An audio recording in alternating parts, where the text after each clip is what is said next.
Hey guys, welcome back to my YouTube channel. It's Nathan speaking. Today I will make a video about explaining simple tenses, the easiest tenses to ever exist. And also I will answer the question I shared on my channel 2 weeks ago, I guess. And without any further ado, because once again I don't like a long intro, let's get into the video. Oke, aku bakal jelasin tentang tensesnya dulu. Simple present, simple past, simple future, and simple past future. Fungsinya, rumusnya, dan semua-semuanya. Baru aku bakal bahas tentang soalnya di akhir video. Oke, yang pertama kita punya namanya simple present. Nah, simple present itu dipakai untuk menjelaskan tentang kebiasaan dan juga fakta umum. Nah, di sini ada time signalnya. Time signal itu apa? Jadi time signal itu kayak keterangan waktu yang dipakai untuk menandakan supaya kapan kegiatan itu tuh lebih jelas gitu loh. Jadi kayak kemarin, hari ini, besok, gitu-gitu. Simple present itu ada dua ya guys, yang pakai kata kerja dan yang nggak pakai kata kerja. Kalau yang pakai kata kerja, like you guys know, verbal, dan yang nggak pakai itu nominal. Yang pakai kata kerja itu, ini beneran gampang banget tensesnya. Simple present, yang simple-simple aja, ya nggak usah yang susah-susah. Nah di sini untuk yang verbal itu rumusnya cuma subject plus verb, dan verbnya itu verb 1 ya guys. Nih, bener-bener kayak ya udah itu aja gitu loh, nggak ada tambahan yang lain. Nah, di sini contohnya ada I always buy coffee in this cafe. Nah, di situ ada kata-kata always, itu berarti dia time signalnya always, kayak yang di atas nih always. And di situ verb satunya adalah buy. Ya udah, I always buy. Udah gitu aja selesai sebenarnya. Cuman biar lebih lengkap, kita kasih kata kalimat tambahan di akhirnya. I always buy apa? Aku selalu membeli kopi di cafe ini, kayak gitu. Yang kedua contohnya, my father goes to work every weekdays. Di situ kalian notice gak ada es-nya di situ? Nah, kenapa di situ ada es-nya? Itu karena my father itu kata ganti sebagai he. Ingat ya, kalian punya subjek she or he or it, atau itu bisa disebut sebagai kata ganti orang ketiga tunggal, kalian harus tambahin s atau es di akhirnya. Kenapa? Ya karena emang kayak gitu. My father itu adalah sebagai kata ganti he, makanya ditambahin es di belakangnya, s atau es. Nah kalau akhirannya itu vokal tambahin es, kalau akhirannya konsonan tambahinnya s. Gitu. Nah di sini kenapa by-nya nggak pakai s? Ya karena subjeknya I itu dia nggak usah pakai s, oke? Bener-bener sesimpel itu, kayak tinggal subject plus verb 1. Udah, kelar. Next, simple present juga tapi yang nominal alias nggak ada kata kerjanya, itu sama aja kayak tadi, cuman bedanya tadi kan kalau yang verb itu kan dikasih verb 1 ya, subject plus verb 1. Nah kalau yang nominal itu verb satunya diganti pakai to be. Nah di sini ada ana. Apa itu ana? Ana itu adjective, noun, adverb. Nah kalau kalimat nominal itu kan kalimat yang nggak ada kata kerjanya. Nah contohnya di sini, she is a teacher. Di situ kan nggak ada kata kerja kan? Emang teacher itu kata kerja? Bukan. Nah makanya dia di sini pakai to be. Next, di sini ada contoh kedua, cats are mammals. Kenapa pakai are? Ayo, kenapa pakai are? Ya karena cats menunjukkan kalau kucingnya itu ada lebih dari satu, cats. Nah terus kalimat ini kenapa bisa simple present? Karena dia menunjukkan fakta. Nih, fakta umum. Nah di sini cats are mammals. Kucing adalah mamalia, kan fakta kan? Makanya dia pakai simple present. Kayak gitu. Gampang? Gampang. Next. Kedua ada simple past. Kalau ada present pasti juga ada past. Apa itu past? Masa lalu. Kalau simple past itu ya, kita tuh biasanya kan untuk menjelaskan kegiatan di masa lalu yang sudah terjadi, dan juga kita pakai simple past untuk menunjukkan urutan kejadian sesuatu gitu loh. Kayak misal tadi pagi aku mandi, terus aku sarapan, terus aku berangkat sekolah, kayak gitu kan urut nih, mandi, sarapan, berangkat sekolah, dan seterusnya kan urut. Nah itu ditulisnya pakai simple past juga. Simple past juga punya kalimat verbal dan juga nominal. Ada kata kerjanya dan tidak ada kata kerjanya. Yang pertama nih, verbal dulu ya, yang ada kata kerjanya. Bener-bener gampang banget, tinggal subjek dikasih verb 2, udah selesai. Nah, tapi biar lebih lengkap, kita kasih complement atau kalimat yang melengkapi kalimat sebelumnya. Oke, contoh kalimatnya, they wrote this letter yesterday. They wrote. Wrote di situ adalah kata kerja bentuk kedua dari yang bentuk pertamanya apa? Write, betul. Nah, di sini kenapa wrote? Karena udah terjadi gitu loh. Karena dan itu yesterday time signalnya. Berarti mereka menulis surat itu udah kemarin, makanya pakainya wrote, bukan write. Dan kalau misalkan kita pakai write di sini, harusnya di sini bukan yesterday, tapi kayak time signal yang di simple present tadi. Dan jadinya itu nanti kalimatnya simple present, bukan simple past.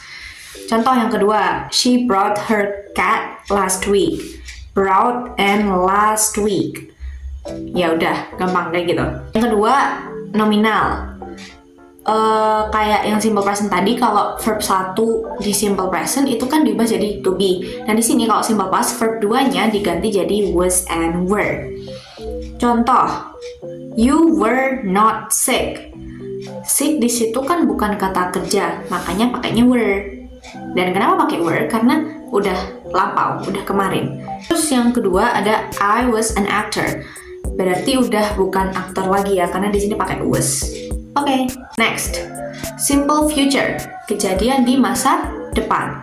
Ada time signal dan juga kapan kita makainya. Simple future itu kan baru mau dilakukan kan, belum terjadi. Nah, makanya di situ dipakai untuk plans atau rencana yang baru mau dibuat, belum terjadi. Dan juga spontaneous, kita mengatakan simple future itu secara spontan, dan juga promises atau janji. Kalau kita ngomongin janji, kita janji mau ngapain, kita ngomongnya pakai simple future. Sama kayak tense sebelumnya, kita punya verbal dan juga nominal. Verbal pakai kata kerja, itu rumusnya karena ini adalah future, makanya kita akan mengatakan akan terjadi kan. Nah, akan itu kalau di bahasa Inggris kan artinya will atau shall. Nah, yaudah berarti tinggal subject plus will or shall baru ditambah verb. Tapi verbnya verb 1, ingat ya, verb 1. Tuh, verb 1. Nggak boleh verb 2, 3. No, verb 1. Kalau ada will, pasti dia ketemunya verb 1. Kalau will ketemu verb 2, berarti salah. Will harus banget ketemu verb 1. Contoh di sini. I will go to your house tomorrow. I will go. Will dan go. Will bertemu verb 1. Go itu verb 1. Kalau gone verb 3. Kalau when verb 2. Berarti nggak boleh kalau nulisnya I will when. Nggak boleh. Misalkan kita nulisnya I will when, itu nggak boleh karena when itu kan verb 2. Verb 2 kan buat past. Nah, kalau past itu kan berarti sudah terjadi. Sedangkan ini adalah future. Future belum terjadi. Makanya kita pakainya verb 1. Yes, begitu. Berarti maksud kalimat ini adalah aku itu baru mau ngeplan, baru mau punya rencana bakal ke rumah kamu besok gitu. Ya. Terus kalimat yang kedua, she will travel the world someday. Berarti baru merencanakan akan pergi keliling dunia suatu hari nanti akan terwujud kayak gitu. Next yang nominal, gak ada kata kerjanya. Rumusnya adalah subject plus will plus be plus Aina, adjective, noun, adverb. She will be pretty soon. Berarti dia besok akan cantik. Kenapa pakai will? Karena belum terjadi. Karena itu akan terjadinya di masa depan besok, gitu. Nah, terus yang kedua, they will be sick tomorrow. Mereka akan sakit besok. Berarti kan sekarang mereka belum sakit kan? Dan yang ngomong they will be sick tomorrow itu kayak dia merencanakan, kayak punya prediksi gitu, kayak mereka bakal sakit nih besok gitu. Makanya pakai simple future karena belum terjadi dan merencanakan. Next, yang terakhir ada simple past future. Gimana tuh simple past tapi future? Nah, itu adalah artinya kita tuh sudah merencanakan untuk melakukan sesuatu di masa lalu. Nah, merencanakan kan berarti tadi dong future, kan merencanakan. Berarti future, tapi kita merencanakannya udah di masa lalu. Nah, berarti past future. Gitu. Nih, rencana yang dibuat di masa lalu. Jadi kayak kita dulu udah buat rencana, tapi kita nggak tahu itu mau gagal atau berhasil, kayak gitu. Yang penting udah dibuat dulu aja rencananya. Terus perandaian, saran, dan juga request. Rumusnya untuk simple past future sama kayak simple future. Cuman bedanya di sini tinggal diganti aja yang ini. Kalau future tadi kan pakai will atau shall. Nah, kalau past future tinggal diganti aja will atau shall-nya jadi would dan juga should. Terus baru ditambah verb 1. Contohnya, yang pertama rencana yang dibuat di masa lalu itu kayak gimana? Nih, last week we would visit you, but the weather was bad. Kan berarti itu dia minggu lalu tuh udah punya rencana gitu kalau mau mengunjungi, tapi cuacanya malah jelek, jadi nggak jadi kan, rencananya gagal dong. Nah, kayak gitu. Terus buat yang perandaian itu gimana? Ini tuh kayak conditional sentence tipe 2. Jadi kalau misalkan kayak gini bakal jadi kayak gini gitu, perandaian. Kalau misalkan A nanti jadinya B, kayak gitu. Contoh di sini, if I had your number, I would call you. Nah, if I had your number, itu kan berarti dia kayak, kalau aja aku punya nomormu, aku bakal telepon kamu, kayak gitu kan. Itu kan berarti perandaian. Andai aku punya nomor kamu, aku bakal telepon kamu, gitu. Nih, I would call you. We should study for good grades. Kita harus belajar biar nilai kita bagus. Di situ kita pakai should karena should itu artinya adalah selain artinya akan, itu dia juga bisa berarti harusnya. Karena dia selain punya arti akan, dia juga bisa berarti harus. Ada request itu kayak kita mau minta tolong ke orang, dan kalau kita minta tolong ke orang kita harus polite kan, kita harus sopan kan, makanya kita pakai ini would juga. Jadi contohnya di sini ada would you. Misal ada kata-kata would you like a coffee please, kamu mau kopi nggak gitu. Nominal berarti yang nggak ada kata kerjanya, kayak kalimat tadi. Rumusnya ini subject plus would be plus ana, adjective, noun, and adverb. He would be pretty. Ini berarti dikatakannya sudah di masa lalu ya, karena di situ pakai would. Nah, terus yang kedua ada they would be sick. Ini juga dikatakan di masa lalu karena pakai would. Okay, that's it. Easy, right? Yeah. Okay, now kita akan membahas soal-soal yang sudah aku share di channel beberapa hari yang lalu or week. Oke. Langsung saja nomor 1. Maria di sini sebagai apa yo? Sebagai kata ganti she. Nah, she berarti dia suka S. Ini berarti tidy up-nya jadi apa? Jadi tidies up. Gitu. Kenapa bukan yang tidy ups, S-nya di akhir? Enggak dong, karena dia kata dasarnya tidy. Kan kalau ditambahin S atau ES, yang ditambahin S atau ES itu kan kata dasarnya alias verb 1. Nah, berarti yang ini salah. Yang A juga salah, karena subjeknya she, bukan I, we, they, you. Tuh. Next.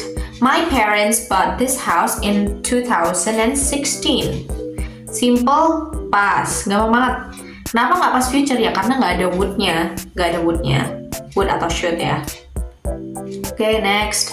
My cousin will be come in 20 minutes. True or false? Jawabannya adalah false, tetot. Kenapa? Karena di sini come itu adalah verb 1. Nah, tadi kalau kalimat future dan dia ada verb 1-nya, dia pakai be enggak kan? Yang pakai be adalah kalimat yang nominal. Berarti kalau kalian mau kalimat ini ada be-nya, kalian harusnya nggak pakai come di sini. Harusnya pakai adjective, noun, atau adverb.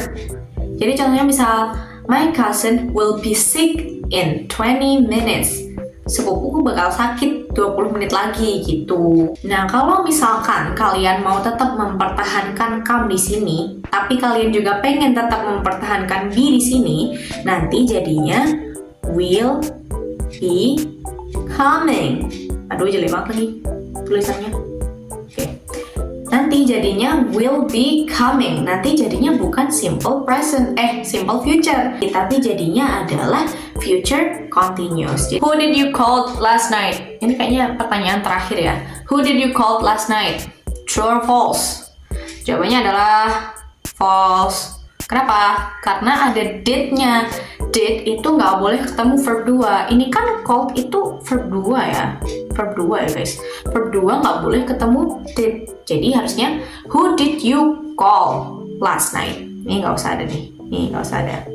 Who did you call last night?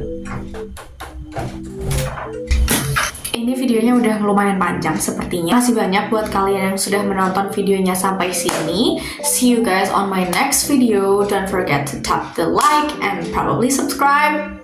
Thank you so much once again. Bye bye. See you on my next video.